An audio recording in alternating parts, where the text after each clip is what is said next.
கல்லீரல் பாதிப்பு காரணமாக நடிகை டிஸ்கோ சாந்தி சிங்கப்பூர் மருத்துவமனையில் அனுமதிக்கப்பட்டுள்ளார்.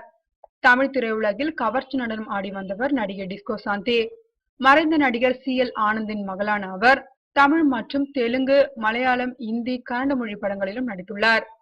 1996ஆம் ஆண்டு அவர் தெலுங்கு நடிகர் ஸ்ரீஹரியை திருமணம் செய்து கொண்டு ஐதராபாத்தில் செட்டில் ஆனார். அவர்களுக்கு 2 மகன்கள் உள்ளனர். இந்த நிலையில் பிரபுதேவா இயக்கிய ராம்போ ராஜ்குமார் படத்தில் கடந்த ஆண்டு நடிகையில் கல்லீரல் பிரச்சனையால் அவதிப்பட்டு வந்த ஸ்ரீஹரி மரணமடைந்தார்.